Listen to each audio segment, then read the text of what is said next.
ന്യൂസിലാൻഡിന്റെ പട ഒന്നാകെ ചീട്ടുകൊട്ടാരം പോലെ വീണു പോകുന്ന കാഴ്ച അഹമ്മദാബാദിന്റെ മണ്ണിൽ നിന്ന് നമ്മൾ കാണുകയാണ്. പ്രതീക്ഷിച്ച കിരീടമായിരുന്നു. ഹരി ഗോവിന്ദ് കൂടുതൽ വിവരങ്ങൾ നൽകാനായി ചേർന്നു. ഹരി, വലിയ അതിശയമൊന്നും ഈ മത്സരം കാണുമ്പോൾ തോന്നുന്നില്ല. അത്രമേൽ ആവേശം ആദ്യഘട്ടം മുതൽ, ഇന്ത്യ ബാറ്റിംഗ് തുടങ്ങിയത് മുതൽ ആ ആവേശം നമ്മൾ കണ്ടു. ബോളിംഗിലും അതേ തികച്ചും ഏകപക്ഷീയമായ രീതിയിൽ ഈ കലാശപ്പോര് മാറുന്ന കാഴ്ച നമ്മൾ ഇന്ന് കണ്ടു. എങ്ങനെ വിലയിരുത്തണം ഈ മത്സരത്തെ ഹരി? അനീഷ, തീർച്ചയായും ഇന്ത്യ ചരിത്രത്തിലേക്ക് നടന്നു കയറുകയാണ്. മൂന്നാം ലോകകപ്പ് കിരീടത്തിൽ മുത്തമിടുന്നു. T20 ലോകകപ്പിൽ ഇത് മൂന്നാം തവണയാണ് ഇന്ത്യ മുത്തമിടുന്നത്. ഒരു ടീമും ഇതുവരെ ആ ചരിത്രത്തിലേക്ക് എത്തിയിട്ടില്ല. ആദ്യ ടീമായി ഇന്ത്യ മാറുന്നു. തുടർച്ചയായി 2 കിരീടം നേടുന്ന ആദ്യ ടീമായി ഇന്ത്യ മാറുന്നു. ആദ്യത്തെ ടീമായി ഇന്ത്യ മാറുന്നു. കിരീടം നേടുന്ന ആദ്യത്തെ ടീമായി ഇന്ത്യ മാറുന്നു. നമുക്കറിയാം, കഴിഞ്ഞ ഏകദിന ലോകകപ്പിന്റെ ഫൈനലിൽ ഓസീസിനോട് തോറ്റതിന് ശേഷം അഹമ്മദാബാദിൽ മൂടിക്കെട്ടിയ ഒരു കാർമേഘമുണ്ട്. അതിപ്പോൾ പെയ്തൊടിയുന്നു എന്നുള്ളതാണ്. ആ അഹമ്മദാബാദിൽ തന്നെ ഇന്ത്യ കിരീടത്തിൽ മുത്തമിടുന്നു എന്നുള്ളത് ഏറ്റവും വലിയ സന്തോഷം നൽകുന്ന കാര്യമാണ്. അഭിമാന നിമിഷം, ആവേശ നിമിഷം. ഇതിൽ ഏറ്റവും പ്രിയപ്പെട്ടത് നമ്മുടെ സഞ്ജു സാംസന്റെ കീഴിൽ, അല്ലെങ്കിൽ നമ്മുടെ സഞ്ജു സാംസന്റെ ചിറകിലേറിയാണ് ഇന്ത്യയെ കിരീടത്തിലേക്ക് എത്തുന്നു എന്നുള്ളത് ഏറ്റവും സന്തോഷം നൽകുന്ന കാര്യമാണ്. ഒരു ഘട്ടത്തിൽ ഇന്ത്യ സെമി ഫൈനലിലേക്ക് എത്തില്ല എന്ന് തോന്നിച്ചപ്പോൾ അവിടെ സഞ്ജു വിശ്വരൂപം കൊള്ളുന്നു. സഞ്ജുവിന്റെ ബാറ്റ് വീണ്ടും ശബ്ദിക്കുന്നു.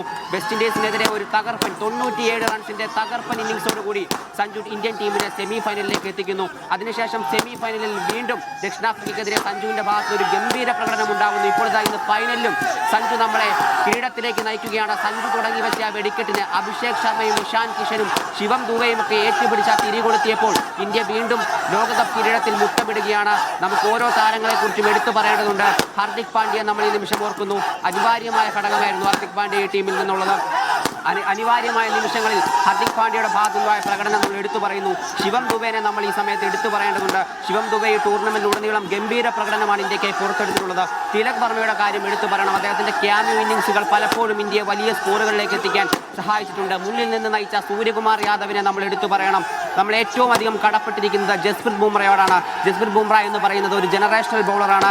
രാജ്യത്തിന്റെ നിധിയാണ്. ആ താരമാണ് നമ്മളെ ഇന്ന് ഈ കിരീടത്തിലേക്ക് എത്തിക്കുമ്പോൾ ബുംറയുടെ ഫിഗർ നമ്മൾ എടുത്തു പറയേണ്ടതാണ്. ഇന്ന് അദ്ദേഹം 4 ഓവറുകൾ എറിഞ്ഞിട്ട് വെറും 15 റൺസ് മാത്രമാണ് വിട്ടുകൊടുത്തത്. 4 വിക്കറ്റുകളും അദ്ദേഹം സ്വന്തമാക്കി.